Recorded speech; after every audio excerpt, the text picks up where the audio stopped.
गौतम बुद्ध ने कहा है कि हर व्यक्ति अपना स्वास्थ्य खुद ही बनाता है। एक स्वस्थ शरीर ही सबसे बड़ी संपत्ति है और एक अच्छा स्वास्थ्य ही सबसे बड़ा उपहार है। और हम तो यही कहेंगे कि आप हमेशा यूं ही स्वस्थ रहें, क्योंकि कहा जाता है ना कि सबसे बड़ा सुख निरोगी काया। और यूं ही स्वस्थ रहें, मस्त रहें और हर रोज हमसे यूं ही मुलाकात करते रहें आपके पसंदीदा कार्यक्रम धरती धुरारी में। नमस्कार, मैं हूं आपके साथ नाहिद अख्तर। दर्शकों, जिस तरीके से हमने कार्यक्रम की शुरुआत में ही कहा है, स्वास्थ्य यानी अच्छी सेहत बेहद ज़रूरी है। और अच्छी सेहत के लिए कहीं ना कहीं एक जिक्र आता है और वो जिक्र होता है योग। और योग का तो अर्थ ही है जुड़ना। और आज इस कार्यक्रम के माध्यम से हमारे साथ एक ऐसे ही योगाचार्य जुड़े हैं जिनके जरिए हम आपको बताएंगे कि जीवन में योग कितना महत्वपूर्ण है और कैसे योग को थोड़ा सा समय देकर आप एक स्वस्थ शरीर, स्वस्थ जीवन जी सकते हैं। स्वागत करते हैं हमारे गेस्ट का। हमारे साथ मौजूद हैं आज कुलभूषण बैराठी जी, जो योगाचार्य हैं और प्रदेश अभिभावक हैं भारत स्वाभिमान के। नमस्कार सर, बहुत बहुत स्वागत है आपका धरती धुरारी के इस मंच पर। सर, कहा जाता है ना, योग जो है ही भारत की देन, तकरीबन 5000 वर्ष पुरानी एक विधा जिसे आदरणीय प्रधानमंत्री श्री नरेंद्र मोदी जी ने पूरे विश्व में एक पहचान दिलाई। और अब 21 जून को हर साल अंतर्राष्ट्रीय योग दिवस के तौर पर जाना जाता है। कहीं ना कहीं योग बहुत पुरानी विधा है, लेकिन उसे आज के वक्त में जितना मान सम्मान मिला है वो कहीं ना कहीं भारत की ही देन है। आपसे जानना चाहेंगे सर, योग कितना जरूरी है? योग एक विज्ञान पर आधारित चिकित्सा पद्धति है। योग करने वाले साधक को शारीरिक रूप से, मानसिक रूप से और आध्यात्मिक रूप से लाभ मिलता है। और इसके साथ साथ योग करने वाले साधक का व्यक्तित्व निर्माण होता है, चरित्र का निर्माण होता है। और यही कारण है कि पूरे विश्व ने एक साथ इसको, योग को सहर्ष स्वीकार किया जाता है। और इसी कारण अब 21 जून 2015 से योग को अंतर्राष्ट्रीय योग दिवस के रूप में पूरे विश्व में स्वीकार किया। और पूरा विश्व 21 जून को अंतर्राष्ट्रीय दिवस मनाता है। इस दिन पूरा विश्व मिलकर योग करता है। योग के माध्यम से हम पूर्ण स्वास्थ्य को प्राप्त करते हैं। योग एक ऐसी जीवन जीने की शैली है जो हमारी बॉडी के रोग प्रतिरोधक क्षमता को बरकरार करती है, हमारे पर्सनालिटी, हमारे व्यक्तित्व का निर्माण करती है। इसलिए योग की शरण में जाना अर्थात स्वस्थ रहना, व्यस्त रहना और मस्त रहना। बिल्कुल सर, ये तो है ही योग की खासियत है। योग के बारे में आज के कार्यक्रम में हम बहुत कुछ जानेंगे, लेकिन सबसे पहले जिक्र करते हैं कि आपके जीवन में योग की शुरुआत हुई बहुत कम उम्र में। और कहा जाता है ना कि बचपन में जो हम सीख रहे होते हैं वो कहीं ना कहीं हमारी पूरी जिंदगी में काम आता है। बहुत छोटी सी उम्र में आपने योग की तरफ अपना पहला कदम बढ़ाया। वो दौर कैसा था, वो बचपन कैसा था? हमारा बचपन बड़ा ही सुखद बचपन और एक नटखट छात्र के रूप में रहा जी। और छात्र जीवन में मैं मेधावी छात्रों में मेरी गिनती रही। जिस भी विद्यालय, महाविद्यालय में रहा, मैं वहाँ अपनी शिक्षा के क्षेत्र में अग्रणी रहा। और इसके साथ मैं नटखट था। तो किस प्रकार की शरारतें की जाती हैं, आपकी अनुमति हो तो मैं एक शरारत का उल्लेख करना बिल्कुल बिल्कुल, हम जानना चाहेंगे। मेरा जन्म श्री माधोपुर सीकर जिले में हुआ, लेकिन अधिकांश समय अपना जीवन जो है मैंने श्री गंगानगर में व्यतीत किया। और चूंकि वो नहरी क्षेत्र है तो एक समय नहर पर पुल के निर्माण का कार्य चल रहा था। तो ऐसी स्थिति में जो एग्जिस्टिंग पुल था, ब्रिज था, उसको तोड़ दिया गया था और उसमें आने जाने के लिए पब्लिक के लिए कुछ फट्टे लगा दिए गए थे ताकि लोग आ जा सकें।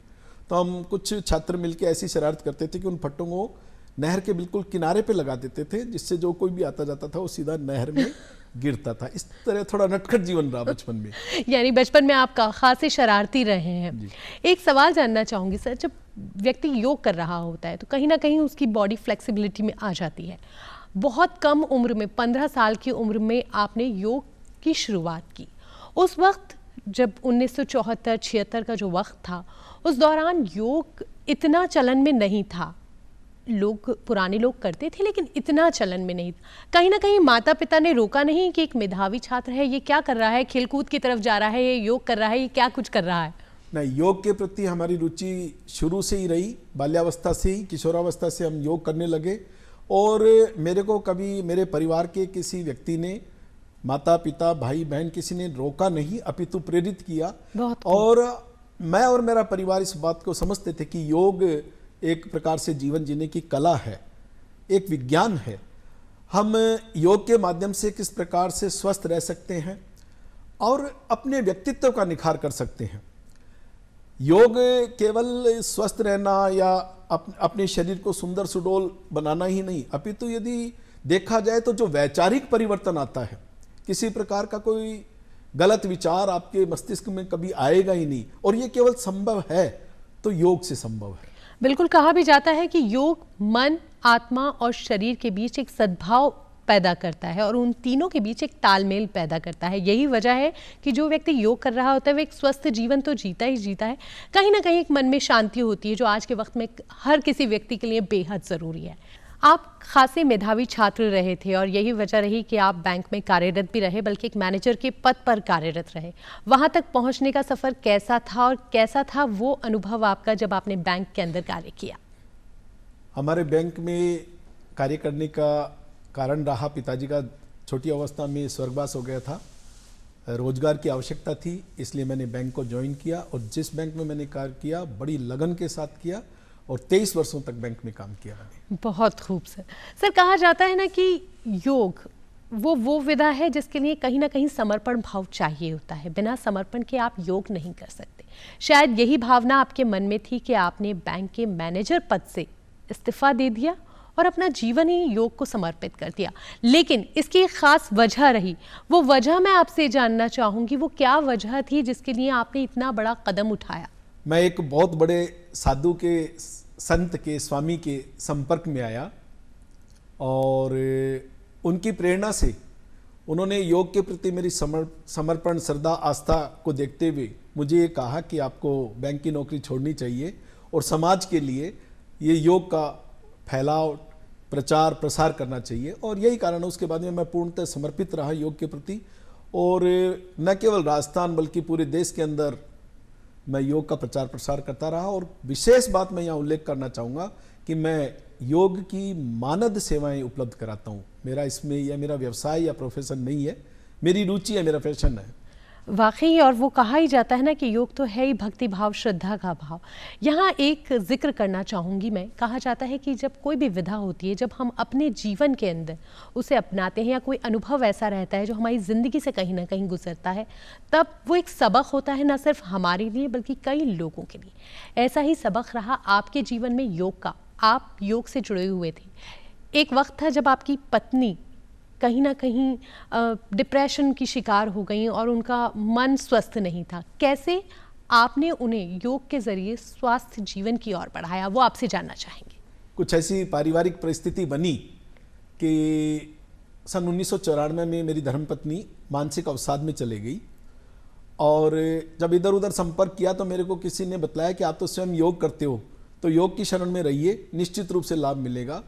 हमने कुछ निश्चित योगासनों का, प्राणायामों का, ध्यान का अभ्यास किया तो उसका परिणाम ये हुआ कि 7 दिन बाद ही वो बिल्कुल स्वस्थ रही और आज इस बात को लगभग 30 वर्ष हो गए प्रभु कृपा से और योग के समर्पण भाव से आज वो पूर्ण स्वस्थ है। बहुत खूब, ये एक बहुत अच्छा उदाहरण है और शायद यही वजह है कि सन 2024 में योग की जो थीम है यही है।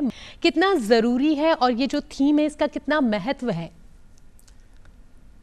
हमारे देश की आबादी का लगभग 50% आबादी जो है महिलाओं की है और योग एक ऐसी विधा है जो कि साधक को ये सिखाती है कि महिलाओं का सम्मान किया जाना चाहिए।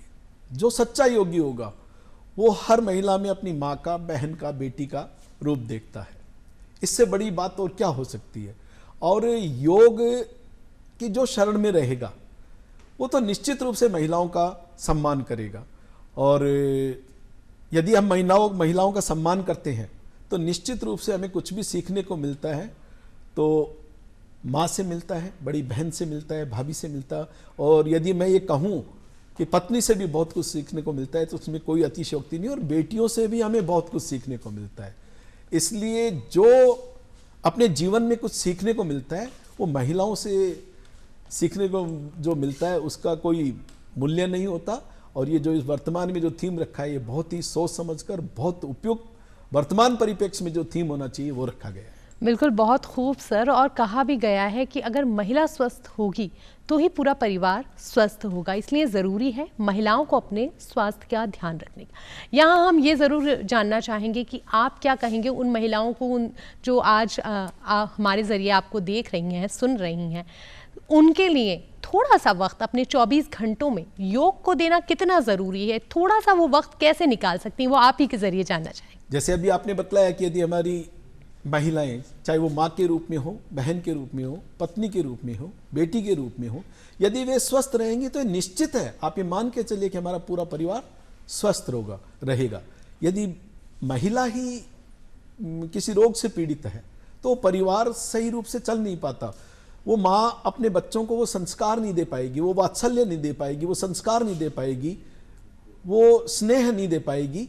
ऐसी स्थिति में परिवार उन्नति कर पाएगा ये शायद सुनिश्चित नहीं हो पाएगा। इसलिए महिलाओं का स्वस्थ होना, और वो भी योग के माध्यम से, जैसा कि मैंने पहले बतलाया कि जब योग चाहे पुरुष भाई करे या माता बहन करे तो हमारा मानसिक स्तर भी बढ़ता है, नैतिक स्तर भी बढ़ता है, वैचारिक परिवर्तन आता है, नकारात्मक सोच समाप्त होती है और सकारात्मक सोच पनपती है। ऐसी स्थिति में परिवार में देवरानी जेठानी, ननद भौजाई, सास बहू, उनमें भी माहौल जो है वो सौहार्दपूर्ण बनता है। इसलिए महिलाओं के लिए तो ज़्यादा उपयोगी है। बिल्कुल, और मैं हमारी सभी जितनी महिला दर्शक हैं उन सभी से निवेदन करूंगी कि थोड़ा सा वक्त, जानते हैं आप सभी बहुत व्यस्त हैं, लेकिन थोड़ा सा वक्त निकालिए, अपने लिए निकालिए और योग को कहीं ना कहीं, चाहे आपके पास 15 मिनट हो या 20 मिनट हो, कोई एक आसन ज़रूर कीजिए, वो आपकी सेहत के लिए बहुत ज़रूरी है।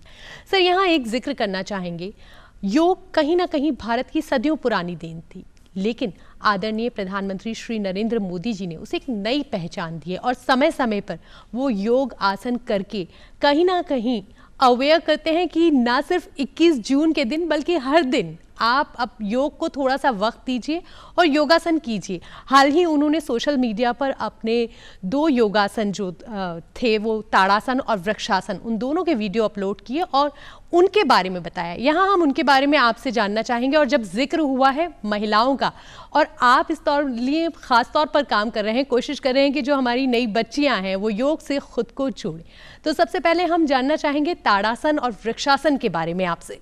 सर्वप्रथम तो मैं आपके इस लोकप्रिय चैनल के माध्यम से माननीय प्रधानमंत्री जी का आभार व्यक्त करूंगा, जिन्होंने पूरे देश को योग के प्रति जागृत किया और योग को पूरे विश्व में फैलाया और योग गुरु विश्व में बनाने के लिए लगन से और निष्ठा से कार्य कर रहे हैं। आइए हम बात करते हैं ताड़ासन की। ताड़ासन बहुत ही उपयोगी आसन है। ताड़ासन को खड़े होकर किया जाता है। सबसे पहले ऐसा कहा जाता है कि जिसका पेट साफ, पेट सही, पेट स्वस्थ या डाइजेस्टिव सिस्टम सही है तो उसको कोई रोग नहीं होता। और ताड़ासन एक ऐसा आसन है जिससे कि हमारे पेट संबंधी रोगों पर, चाहे वो कब्ज हो, गैस हो, एसिडिटी हो, अपच हो, अजीर्ण हो, अतिसार हो, संग्रहिणी हो, ऐसा कोई भी रोग हो, उदर रोग जो भी होगा उसमें लाभ पहुंचाता है। और विशेषतः बच्चों के लिए तो बहुत ही उपयोगी हो, क्योंकि बच्चों की लंबाई बढ़ाने के लिए बहुत उपयोगी होता है। तो आइए हम ताड़ासन का अभ्यास एक बार करते हैं। बिल्कुल सर, देखते हैं हमारे साथ 2 बच्चियां जुड़ी हैं जो कि आप ही की शिष्य हैं, हीना जहांगीर और तन्वी शर्मा। देखते हैं ताड़ासन उनके जरिए। तो ताड़ासन का अभ्यास करेंगे। अपने दोनों हाथों को सामने की ओर लाइए, एड़ी पंजे मिलाकर खड़े हो जाएं, दोनों हाथों की अंगुलियों को इंटरलॉक करें, श्वास को भरते हुए ऊपर की ओर पैरों के पंजों के बल पर श्वास को अंदर रोकिए, यथा संभव, यथा शक्ति, यथा सामर्थ्य रुकने का प्रयास करते हैं। दृष्टि सामने किसी एक बिंदु विशेष पर करते हैं, केंद्रित करते हैं। उसका कारण कि किसी भी आसन को जब किया जाता है तो मन की चंचलता को दूर करने के लिए, मन को स्थिर करने के लिए, निर्विषय विचारहीन बनाने के लिए दृष्टि को किसी एक बिंदु विशेष पर केंद्रित करना बहुत आवश्यक हो जाता है। इससे मन की शांति भी बढ़ती है, शारीरिक लाभ भी मिलता है। श्वास को छोड़ते हुए बहुत धीमी गति से धीरे धीरे वापस। प्रत्येक साधक को प्रतिदिन कम से कम 2 से 3 बार तक इस ताड़ासन का अभ्यास कर लेना चाहिए। बहुत सुंदर, शरीर को सुंदर और सुडौल बना देता है। शारीरिक और मानसिक स्वास्थ्य की प्राप्ति के लिए बहुत उपयोगी। सर, उपयुक्त समय क्या होता है इस आसन के लिए? आसनों का समय वैसे तो सुबह का समय शौच आदि क्रियाओं से निवृत्त होकर इन आसनों का अभ्यास करना चाहिए। और सर, अगले आसन के बारे में जानते हैं, वो है वृक्षासन। वृक्षासन के बारे में हमें बताइए। वृक्षासन मन को स्थिर करने के लिए किया जाता है। जैसे कि आप और हम जानते हैं कि वृक्ष हमेशा अपनी स्थान पर स्थिर खड़ा रहता है, और इस आसन का अभ्यास करने वाले साधक का चंचल मन इधर उधर विचलित नहीं होता, मन की स्थिरता को बढ़ा देते हैं। और जैसे किसी की बॉडी में पार्किंसन है, पैरालिसिस है, वेरिकोज वेन्स है, ऐसे रोगों के लिए तो ये बहुत उपयोगी है। आसन को करने की विधि आप सामने देख रहे हैं मंच पर। श्वास को भरते हुए ऊपर की ओर जाया जाता है, दृष्टि को सामने किसी एक बिंदु विशेष पर केंद्रित कर देते हैं। इससे भी उदर रोगों में लाभ मिलता है। मांसपेशियां, विशेषतः जंघाओं की, बटक की मांसपेशियां मजबूत बनती हैं। श्वास को छोड़ते हुए नीचे दूसरे पैर से पैर को बदलकर इस आसन का अभ्यास किया जाता है।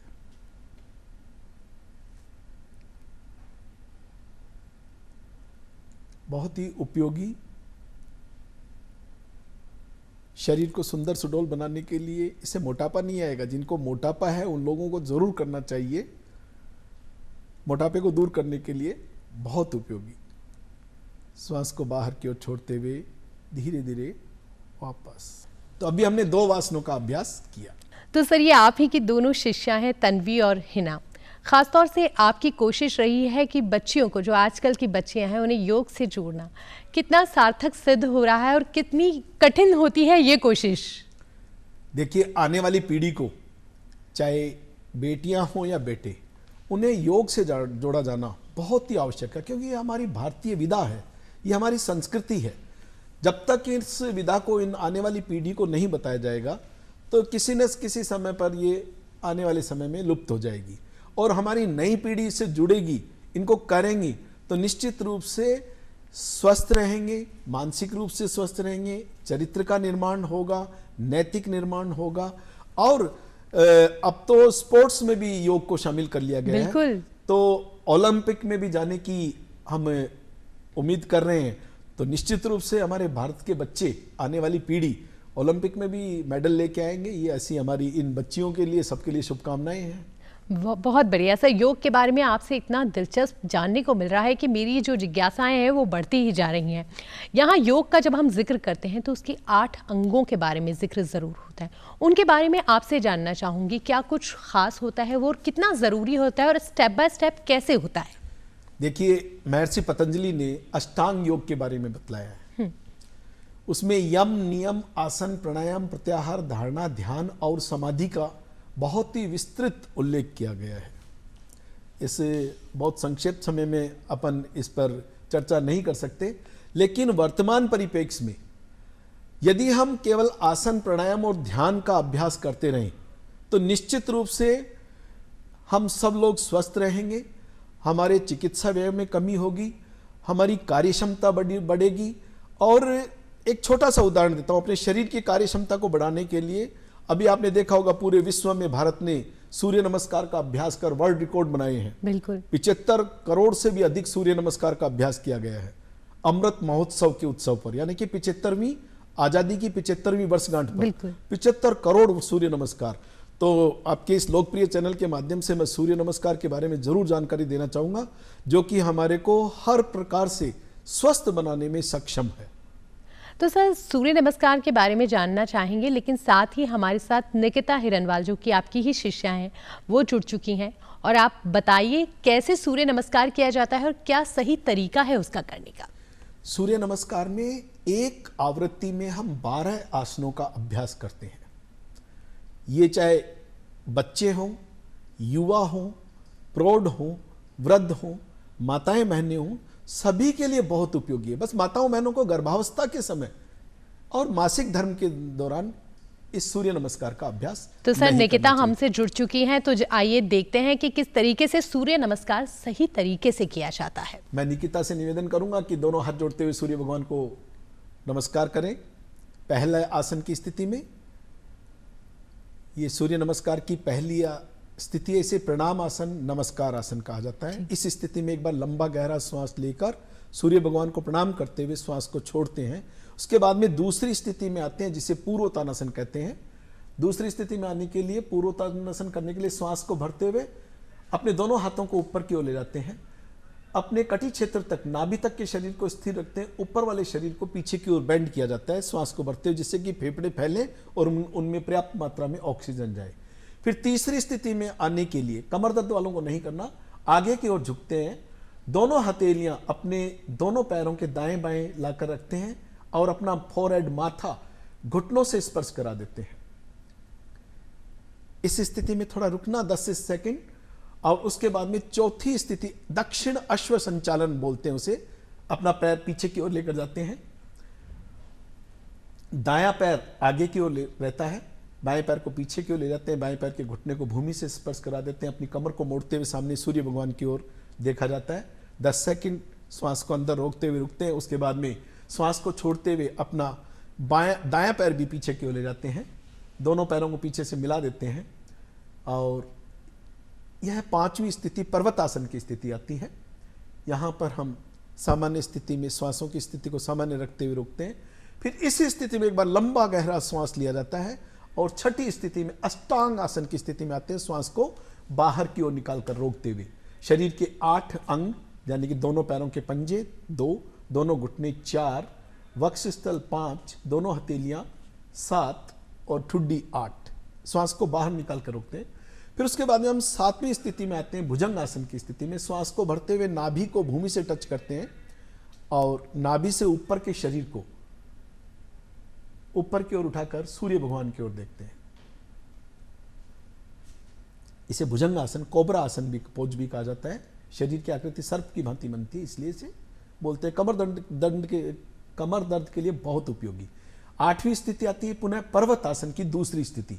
दोनों एड़ियों को भूमि से सटाते हैं, अपने नितंब को ऊपर की ओर उठाते हुए अपनी नाभि की ओर देखते हैं, नाभि की ओर देखते हैं।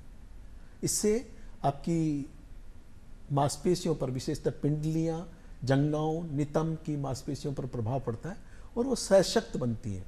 वापस अश्व संचालन आसन की स्थिति में आते हैं और अपना बायां पैर आगे की ओर लाकर रख देते हैं। इसे वाम अश्व संचालन आसन कहा जाता है। 10 सेकंड रुकने के बाद श्वास को भरते हुए रोका जाता है, श्वास को छोड़ते हुए 10वीं स्थिति में आ जाते हैं, पादहस्तासन। पादहस्तासन की स्थिति में आते हैं, माथा घुटनों से लगा देते हैं। फिर श्वास को भरते हुए पूर्वोत्तानासन, 11वीं आसन की स्थिति, सूर्य नमस्कार की 11वीं स्थिति। इसमें आंखों को खुला रखा जाता है और अंत में अपनी कमर को पहले सीधा करते हैं, श्वास को छोड़ते हुए दोनों हाथों को गोलाकार घुमाते हुए सूर्य भगवान को नमस्कार करते हैं। और ये सूर्य नमस्कार के, जिसमें 12 आसनों का हमने अभ्यास किया, ये सूर्य नमस्कार। तो निकिता, बहुत बहुत धन्यवाद कि आप हमसे जुड़ी और आपने सूर्य नमस्कार का एक सही तरीका हमारे दर्शकों को बताया।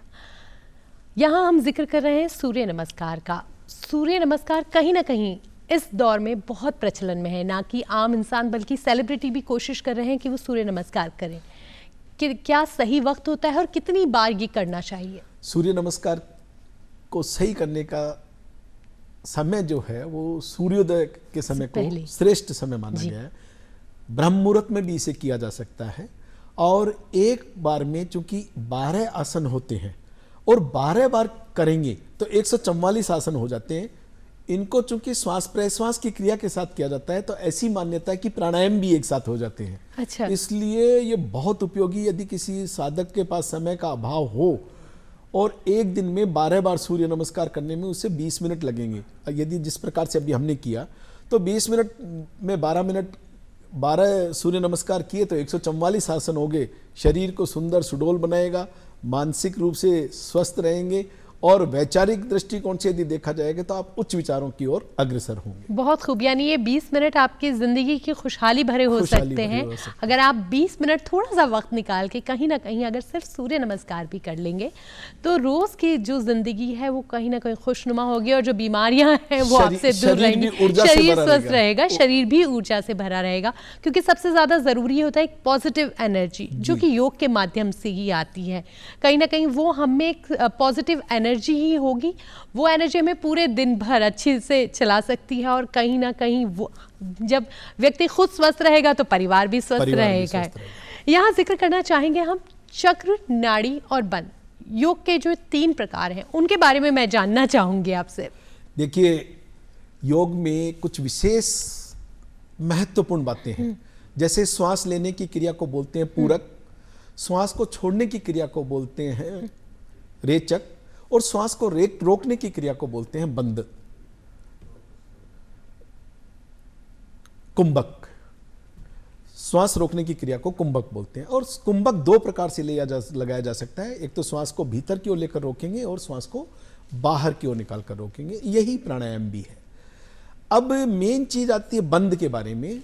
बंद मूल तक क्यों लगाया जाता है? देखिए, यदि हम दार्शनिक बात या आध्यात्मिक बात करें तो हमारे शरीर के भीतर, यदि आप देखिए, कल्पना कीजिए कि हमारा शरीर किससे चल रहा है? दिव्य शक्तियों से चल रहा है। बिल्कुल। और वे दिव्य शक्तियां कौन सी है? हमारे शरीर 5 तत्वों से बना है। जल की शीतलता, ऐसी शक्ति; पृथ्वी जैसा धैर्य जैसी शक्ति; आकाश जैसी विराटता, वो शक्ति; वायु जैसा वेग, वह शक्ति; और अग्नि जैसा तेज। ये 5 शक्तियां हमारे भीतर हैं और इन्हीं शक्तियों से हमारा शरीर चल रहा है। इन्हीं शक्तियों को जागृत कर ऊर्ध्वगामी बनाने के लिए हम बंध लगाते हैं। यह हमारा आध्यात्मिक पक्ष हुआ। वैज्ञानिक दृष्टिकोण से यदि हम देखें तो जब हम मूल बंध लगाते हैं तो अपने एनस को, मल द्वार को टाइट कर ऊपर की ओर खींचते हैं। तो इसका आयुर्वेद की भाषा में बोले तो इससे वात संबंधी विकारों से मुक्ति मिलती है। हम उड्डयन बंध लगाते हैं नाभि पर और उदर पर। तो उदर संबंधी विकारों से, क्योंकि पित्त कहां बनता है? वात का मैंने बताया, पित्त बनता है आमाशय में, पेट में। तो पित्त को कंट्रोल करने के लिए, उसकी सम मात्रा शरीर में बनाए रखने के लिए उड्डयन बंद करते हैं। जलंधर बंद लगाते हैं हम फेफड़ों में। फेफड़ों को फुलाकर जलंधर बंद लगाया जाता है। तो कफ हमारा कहां बनता है? फेफड़ों में। तो यानी कि वात, पित्त और कफ, इन तीनों के दोष, जिसे त्रिदोष कहा जाता है आयुर्वेद की भाषा में, उसे दूर करने के लिए, उसे समाप्त करने के लिए, इनकी सम मात्रा शरीर में बनाए रखने के लिए हम ये बंद लगाते हैं। इसलिए बंद बहुत महत्वपूर्ण है। आपका अगला क्वेश्चन था चक्र जी। हमारा चक्र अथर्ववेद में लिखा गया कि अष्ट चक्रा 9 द्वारा देवा नाम पूर्योध्या तस्याम हिरण्य कोश है स्वर्गो ज्योतिषा व्रत है। हमारे शरीर के 8 चक्र हैं। मूलाधार चक्र, स्वादिष्ठान चक्र, मणिपुर चक्र, मनश्चय या हृदय चक्र, अनाहत चक्र, विशुद्धि चक्र, आज्ञा चक्र और सहस्त्रार चक्र। और ये हजारों वर्ष पूर्व हमारे ऋषि मुनियों ने इन चक्रों की, कि हमारा शरीर किन पर आधारित है। हमारा शरीर, यदि ये 8 चक्र हमारे स्वस्थ हैं, इनका हमने शोधन कर लिया, इन्हें स्वस्थ बना लिया, तो हम पूर्ण स्वस्थ रहेंगे। फिर कहा गया कि न तस्य रोगो न जरा न मृत्यु प्राप्तस्य योगाग्निमयम शरीरम। अर्थात यदि 8 चक्र, तो ये 8 चक्र किससे बोला गया? Muladhara chakra is equal to, modern science ने कहा मूलाधार चक्र जो है वो मूलाधार चक्र यानी बॉडी का एक्सक्रेटरी सिस्टम है। स्वादिष्टान चक्र यानी कि बॉडी का रिप्रोडक्टिव सिस्टम है, जो हमारे ऋषि मुनियों ने हजारों वर्ष पहले बताया। हमारी आधुनिक विज्ञान उसे आज स्वीकार करती है, हम उनका भी धन्यवाद करते हैं आपके चैनल के माध्यम से।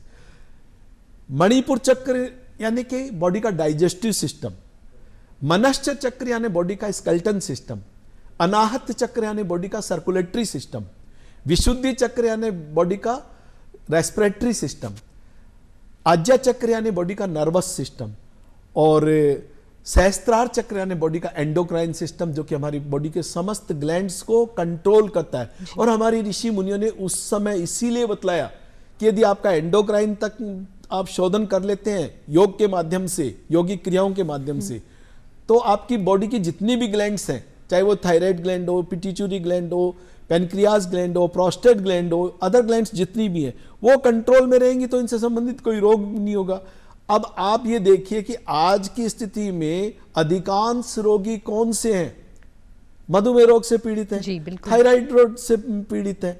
तो मेरा उनसे, आपके चैनल के माध्यम से मैं ये आह्वान करना चाहता हूं कि यदि आप इन प्राणायामों का, आसनों का अभ्यास करेंगे तो आपके बॉडी के ये 8 सिस्टम सही रहेंगे। जब 8 सिस्टम सही रहेंगे तो आप निरोग रहेंगे। बिल्कुल, और तभी तो कहा जाता है योग सिर्फ शरीर के लिए नहीं है, बल्कि योग मानसिक और आध्यात्मिक दोनों के लिए है। इसीलिए माना जाता है कि योग स्वयं के लिए नहीं, समाज के लिए है। योग स्वयं के साथ ही समाज के लिए।